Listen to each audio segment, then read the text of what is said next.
ಶಿವಮೊಗ್ಗ ಜಿಲ್ಲೆ ಹೊಸನಗರ ತಾಲೂಕಿನ ರಿಪ್ಪನ್ಪೇಟೆಯಲ್ಲಿ ಚಾಲಕನ ನಿಯಂತ್ರಣ ತಪ್ಪಿ ಜೀಪ್ ಮರಕ್ಕೆ ಡಿಕ್ಕಿ ಹೊಡೆದಿದ್ದು ಚಾಲಕ ಸ್ಥಳದಲ್ಲೇ ಸಾವನ್ನಪ್ಪಿದ್ದಾನೆ.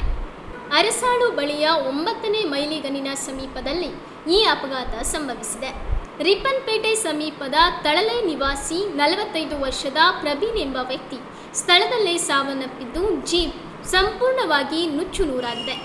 ಮೃತದೇಹವನ್ನು ಹೊರತೆಗೆಯಲು ಸ್ಥಳೀಯರು ಹರಸಾಹಸ ಪಟ್ಟಿದ್ದಾರೆ. ಅತಿಯಾದ ವೇಗದ ಚಾಲನೆಯೇ ಅಪಘಾತಕ್ಕೆ ಕಾರಣವಾಗಿದೆ ಎಂದು ಶಂಕಿಸಲಾಗಿದೆ. ಮೃತದೇಹವನ್ನು ರಿಪ್ಪನ್ಪೇಟೆ ಸರ್ಕಾರಿ ಪ್ರಾಥಮಿಕ ಆರೋಗ್ಯ ಕೇಂದ್ರಕ್ಕೆ ರವಾನಿಸಲಾಗಿದ್ದು ಸ್ಥಳಕ್ಕೆ ರಿಪ್ಪನ್ಪೇಟೆ ಪೊಲೀಸರು ಭೇಟಿ ನೀಡಿ ಪರಿಶೀಲನೆ ನಡೆಸಿದ್ದಾರೆ.